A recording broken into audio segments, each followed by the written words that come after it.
The idea of this lecture, meaning the idea of the work we are doing this week, is very much about an overview. In my opinion, there is some good reason to have it now, but in my opinion, there would have been an alternative. You do it the first day when you come to university. Meaning what I want to talk about, and just be patient, try to follow. It is about what are we actually doing. It's a university, it's not an ordinary school, meaning it is not something where you simply sit down and learn. But actually where the process of learning itself is the most interesting thing, and it's the most difficult thing. It's relatively easy, relatively simple, just to sit down and learn something by heart. But it is not so easy to get another understanding of what this learning is about. Because it is not simply recapitulating something, but it is about what we call understanding of the world, understanding of what we are actually doing. I will come back to this in detail, and it is something, you will see this with a little fun video. It is something where we today take many things for granted. We think we know it. It's very easy, it's very simple. What is actually the question? But you see, there are actually many questions, even about the simple things. Now I hope that this works. Broder Ansgar? Ja. Det er deg, ja? Ja. Så bra, ok. Ja, hei du. Da fatter jeg det. Hei du. Ja. Ja, hva gjelder det? Ja, det er denne her. Ja, vil du sitte? Takk. Ja. Jaha? Ja, så jeg har ikke fått gjort noen ting hele formiddag, jeg. Ok, nei, jeg beklager at det tar tid. Altså, skjønner vi holder på å legge om til et helt nytt system, og da skal alle ha hjelp på en gang, vet du. Ja. Så du kommer ikke inn i den, eller? Nei, den bare ligger der. Ok, har du forsøkt å åpne den? Ja, åpne den, altså hvis det hadde vært så enkelt, så hadde jeg jo ikke tilkalt helpdesk, hadde jeg vel? Nei, det er sant. Nei. Vil du ha en kopp varmt vann? Nei, da, det skal være fort gjort, det der Ja. skal vi se. Du bare gjør der. Sånn. Ja. Da er du i gang. Ja, altså så langt kom jeg også. Ok. Ikke sant? Men så stoppet det opp, og så var jeg redd for at noe av teksten skulle forsvinne, så jeg turte ikke å gå videre. Åja, ok. Nei, men du skjønner at inni her så ligger det kanskje flere hundre sider med lagret tekst. Så for å komme videre så tar du tak i et ark på den måten her, og så liksom blar du over på neste side sånn. Da fortsetter teksten der. Jeg blar, altså. Du blar, ja. Men når jeg skal tilbake da? Ja, da bare blar du tilbake igjen. Tar tak der, og så gjør du sånn. Der, så er du tilbake til den teksten du hadde i stad. Ikke noe Ok, så den slutter der, Ja. og så fortsetter den der, ja. Ok, men når jeg skal avslutte for dagen, hva gjør jeg da? Da bare slår du sammen permene Ja? på den måten der. Sånn. Da er den lukket, der ligger alt lagret inni der. Altså, jeg risikerer ikke å miste noe av teksten her nå, Nei, altså. alt ligger lagret inni her nå. Ja. Da må du i tilfelle sette fyr på hele greia. Det er kanskje lite sannsynlig. Så. Ja, ok. Nei, men for det er noe med det at liksom, når du har holdt på med skriftruller, Ja. så tar det litt grann tid å konvertere til å bla i en bøk. Ja. Ja, whatever. Det er greit. Ja, flott. Ja, men du, en til før du går. Jeg må bare gå gjennom en gang til. Altså, jeg åpner Ja. sånn, Ja, riktig. og så, hva du kalte det? Blar. Jeg blar, Ja, bla videre. blar frem og tilbake. Ja. Og når, Teksten ligger der hele tiden. ja. Og når jeg er ferdig, så bare lukker jeg den. Ja, riktig. Flott. Fint det. Kjempefint. Ja, flott det. Ja, men du, vent, ikke sant? Nå er den sånn igjen, nå får jeg ikke åpnet den. Nå får jeg ikke åpnet den. Ja, det er fra feil side. Du må åpne fra andre siden. Så det er ikke likegyldig, det, Ja, altså? du må åpne fra den siden der. Sånn. Der. Der er den åpen. Ja vel. Har du Ok. lest manualen, eller? Manualen? Jeg skal følge med som manualen som brukerveiledning. Det er sikkert den der. Der, vet du. Å ja, Inni den, der ja. står alt sammen. Ja, men ikke sant, der har du samme problemet. Får den ikke opp. Åpnet den. Ok, det skulle vi kanskje ha tenkt på. Okay, I hope you enjoyed it, but I hope as well you saw that it's a serious problem. We are facing basically whatever we do, very simple things. And as I said in the economics class, there are so many implications. Whatever we do, everything we say and there is something implied. It's, for instance, a very simple question. Find x. And of course, it's very simple to answer this question. I marked it with a red arrow. Because there is x. Find x, this was the question.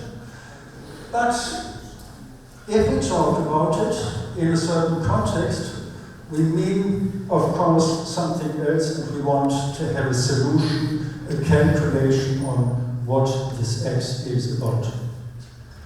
Meaning, by saying find x, we do not say just point out where the x physically is on the picture, but we say basically calculate the size of x by having two parameters. Meaning sometimes it's good to think not too much and just to go for the simple solution to look exactly what is the wording of something. That's what we always do when we cross the street, when we go into the shop, when we meet our classmates or roommates. We do not think much, because we know basically the meaning and we know basically what we can expect. As I said, it's a lecture basically for the first time you go to the university. At a university is not really about daily life. A university is not simply about the knowledge we have every day, something we see. The knowledge is to get a whole picture. This is a quote from a famous painter. But at the same time, to detect what is in this variety of things we see. What is this real life about? Can we detect some regularities? Can we detect something that is unknown? Where we think, for instance, in economics, why is this person behaving in this way? We can say this is very rational, because we have our understanding as economists of what rationality is, which is very distinct from the rationality that we say, I'm too lazy to go in the shop that is further away just to save some bucks. I just go for another rationality, for another rational reason, I go to the shop that is close by. Simply because it's raining and I don't want to get wet. Now what we are talking about is about learning, it's about research, and it is about finding things that are kind of hidden when we look, first instance, at things, at appearances. So, famous Albert Einstein said, supposedly, if we knew what it was we were doing, it would not be called research, would it? Now, I have to make brief excursus. Einstein, Western philosophy or Western scientist, I'm coming from the West, so I have mainly the reference points from this part of the world as country, as reference point. But there are these general points of reference when it comes to what I said, learning what is researched and what we research, and this is very much about thinking, understanding our thinking, but as well understanding what other people thought and what other people think.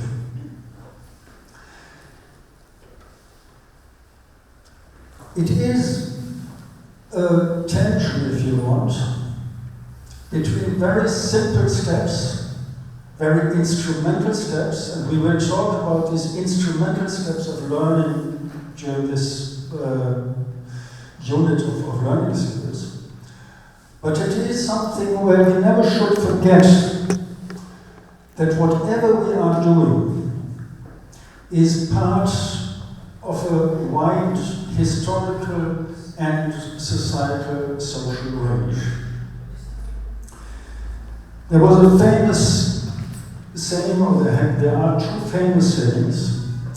The one is said by a philosopher: we are basically standing all on the shoulders of giants, which means, or which was meant to say, we are building up our research, our learning on something that had been done before.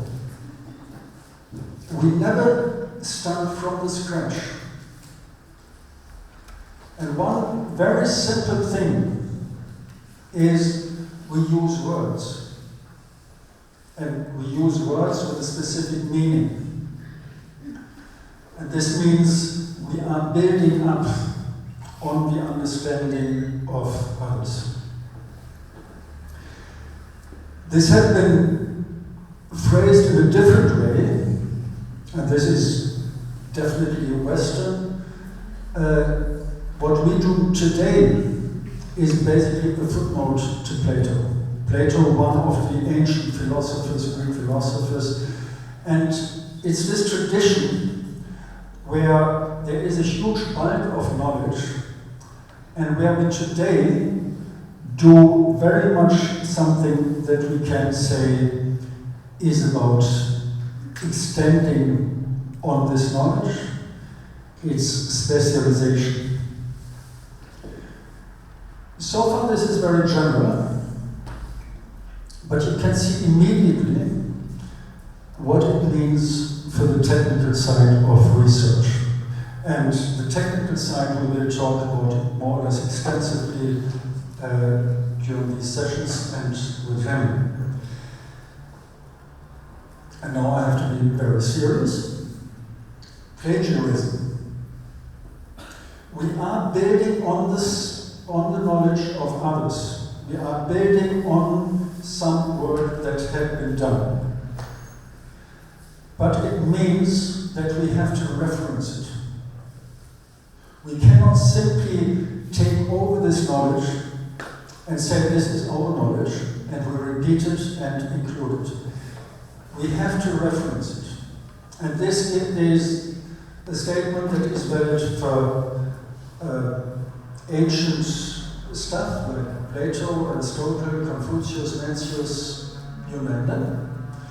But it is as well something that is relevant when it comes to quotations or references when we are talking about opportunity cost. Now this is always a little bit a difficult thing, because of course there are some issues, opportunity cost, marginality. We don't really need to reference this, because this is a kind of general knowledge, at least amongst economists. This is what I said. I call you in the middle of the night, you get up, and I ask opportunity cost, and you say, of course, this is, and you give a definition. But at the same time, it is important to be able to show from where do we have the knowledge. Referencing, we talk about the technical side of what it means, name, date, title, where was this published from, where do you have it? There are different ways, and there is a different level of referencing, and you can quote something, or you just refer to something in more general terms. I have to say this, and I don't like to say it in this kind of serious way, but plagiarism is increasingly an issue. In the extreme case, you go to somebody and say, can you write my thesis? And this person gets, I don't know how much money, and it is written by somebody else. This is simply something you should not even think about. And I am very serious, it is a serious issue that many people do it, in China, in Germany, in France, wherever you go. And even if I don't like this term, it is a criminal offense, meaning you say something as your knowledge and it is not your knowledge. There is, we will talk about this later as well, there is software that detects if it's your work or if you actually copied it from somewhere. There are other things as well, very simple things linked to this. We build on the knowledge we have, meaning we use today computers, and it's very simple actually to write any text, to write any essay, because there are tools we have at hand. With a computer, we just press one button and the entire text is formatted. Nevertheless, be aware of it. And this is something that comes up again and again. Be aware of it, that all these technicalities are something that require certain knowledge in advance. You always have to know what are you actually doing and why are you doing it.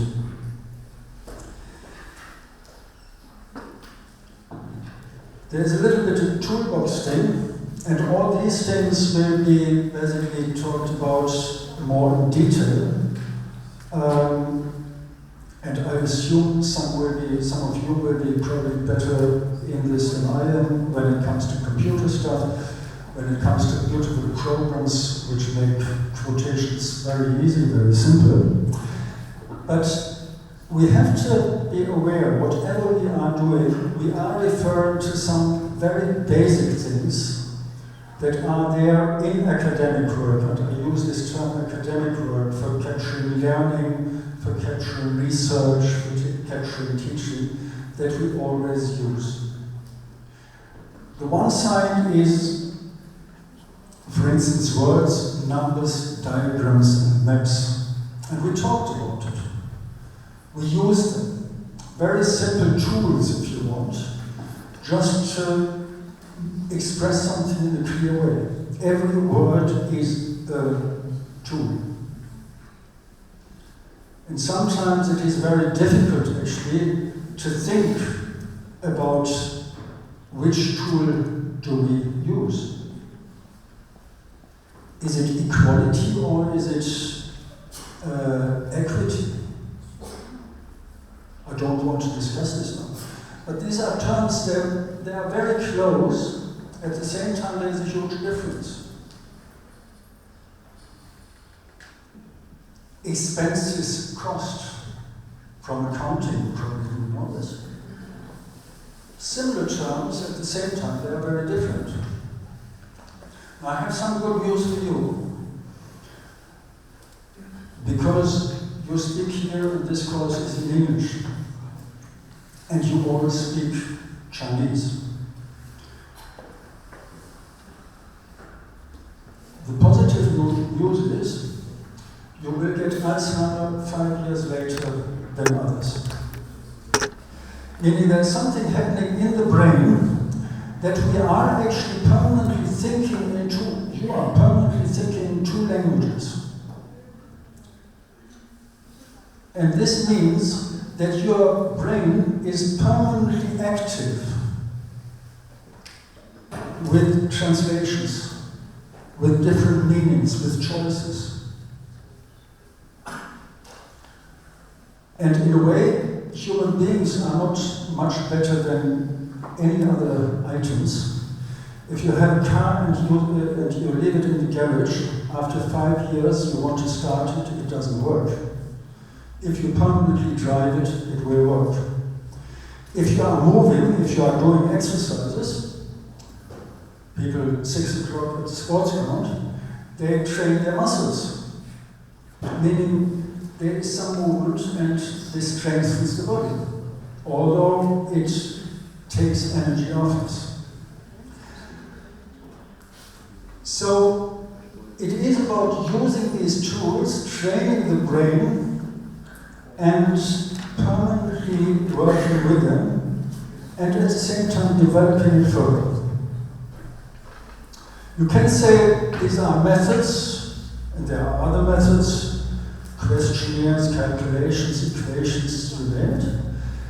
These are simply, if you talk about methods, you can say as well these are tools. But you always have to be aware of why do you use these tools. And this is what we call methodology. Meaning, if we have a screw and a piece of timber, we do not use a hammer, but we use a screwdriver to drive it into the timber. This is basically methodology. This is, we have a choice of different tools and we know why we apply this tool and not the other. Meaning we create in some way, out of the reality we are confronted with, we create something and say, this is actually, and this is the most important point of academic work, this is the question. As economist, I'm not interested in the weather. As biologist, I'm not interested in the cost of seed. As pharmacist, working it academically, I'm not interested in the price of the product. But I'm interested in, does this medication work? So we have a question, we need a question. This is the most decisive thing. And with this question, we work on kind of inventions and interventions. We interfere in reality, we do something. We are not only observing, but we are observing for a certain purpose. And this is important, we have to know, we have to be aware of the fact that our observation and the conclusions from there will have consequences for the reality.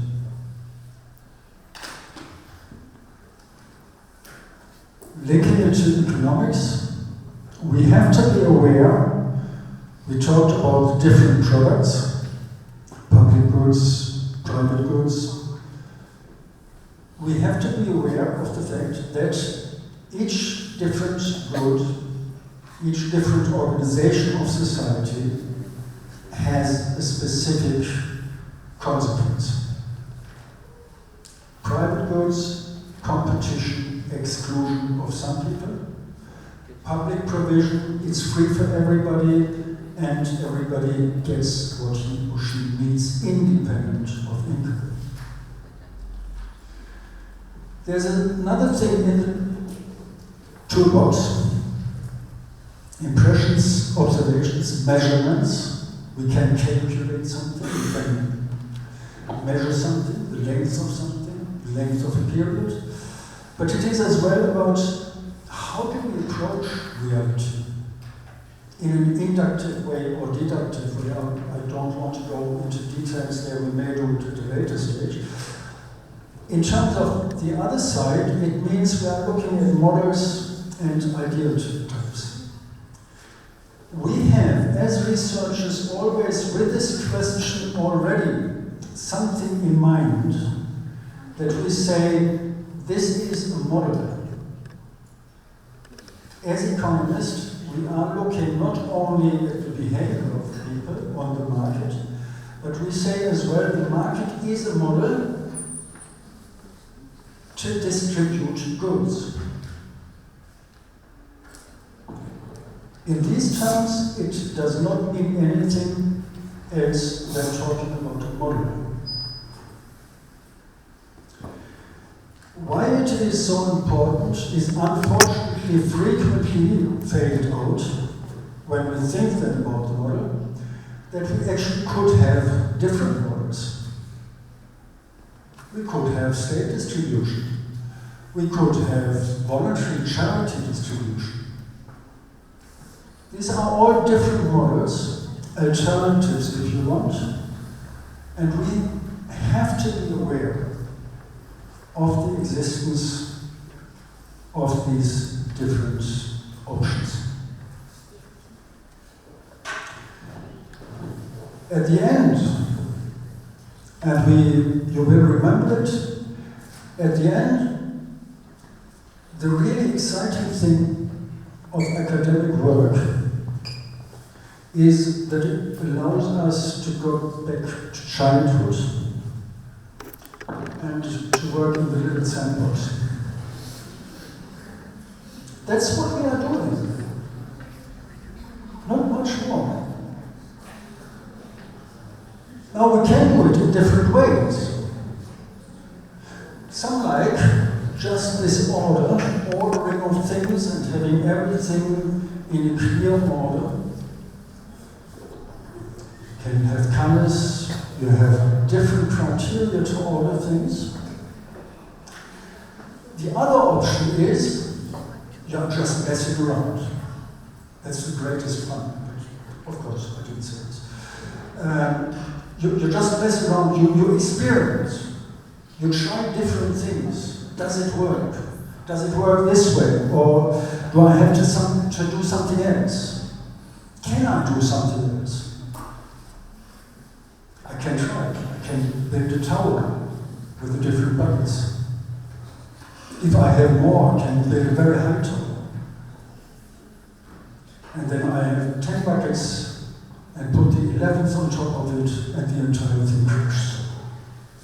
And then I know 10 is enough, 10 works, 11 is too much. Experiment. I can calculate it before. Well, I have to say I cannot, because it's much too complicated for calculation. But this is something what architects do. Different discipline, different science.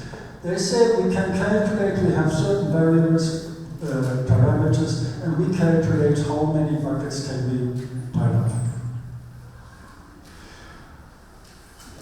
I don't know if you have been aware of one term I just used. Architects, I said, this is another discipline. And academic work is very much as well about discipline in terms of disciplinization. We put an order on things.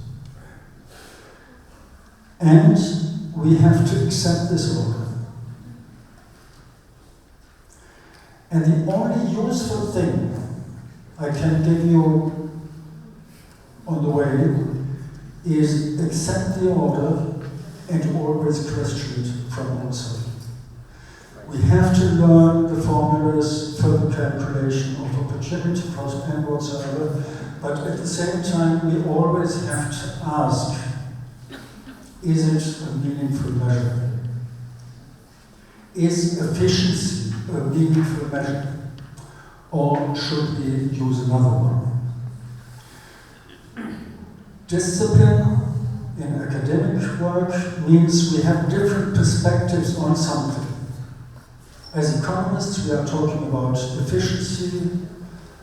As architects, as artists, we talk about beauty. As biologists, we talk about the nature. There's a kind of funny story that somebody asked for the way. How do I get to the exit of the campus? And he asked the first person is an economist. And he said, well, how much time do you have? There is actually a small bus. Now you have to calculate. If you have much time, you can walk. You can calculate the opportunity cost of walking and taking the bus. The bus is 1 and this is the economical calculations you have to do. And then there is a biologist. The second question is to a biologist, and he is asked as well, how do I get to the main entrance? And the biologist said, well, you can go just straight on, but I would recommend you make a little detour. There are beautiful trees and flowers, and it's so beautiful, just go there. Different perspective, you end up at the same place. And then there's an architect, and he said, well, there are actually, you should have a look at the buildings. You first pass the modern buildings, and then there is a different style and a different perspective again. Perspective is something, on the one hand, you can say it's kind of subjective. The position we take, how do we position us to something? But at the same time, perspective is something we can calculate and we can imagine.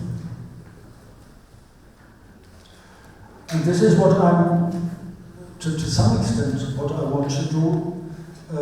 This is from there, talking about a little bit of, about arts.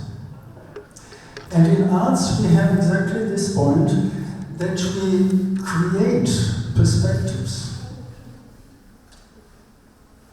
That we consciously decide where are we standing and give the viewer the impression of perspective. There is no perspective, believe me. It's just flat. At the same time, if you look at it, if you look at the top part, you have the impression there is something in the distance. There's an alleyway, there's a motor highway or something, and it stretches out without end. We can go, we can drive, and it's a kind of endless story. It's not. It's 2 lines, 3 lines. The perspective given by different sizes of trees. That's what you see on more or less every painting. Now the other perspective is, you have a different perspective with 2 lines, meaning you bring the perspective to the foreground. Again, you can say this is something we do. We use different things, different means, not only to present something. This is more or less a simple thing, but as well to understand something. And then you can come to the technicality, if you want, and say, we are calculating. It's not much more than an equation, which looks very boring if you look at it, but at the same time, it is exactly this perspective of people, how they live and how they move in space. This is what we do in economics. This is what we do in accounting. We develop a specific perspective on something. There is another technicality, if you want, and this is now to some extent only arts, but it is as well more about it. It's color. Color is a kind of fascinating story. We all know in some way about the meaning of color, of impressions. Something is stimulating, something is boring, something is calm, is gone. And there is in fact something I wrote the figures here down. Just taking two colors, red and blue. Red is 70% of people being asked, what is your connotation when you see red? In 70% it's danger, respect, and mystic. In 10% it's love, and 5% it's happiness. It is about precision. Taking blue now, 60% tranquility, peace and openness, approximately 20% sadness, and 5% protection. Overall judgment, overall impression, it's tranquility. Now we can say this is simply only useful for us. But at the same time, if we think about what we are doing in economics, what we are doing in accounting or something, we put a label on something. And these labels are very much about, for instance, precision. Accounting, economics, accounting especially, is about precision. You see this when there is a small difference at the end of the year. You have to find exactly this difference even if it doesn't matter. So we'll have a good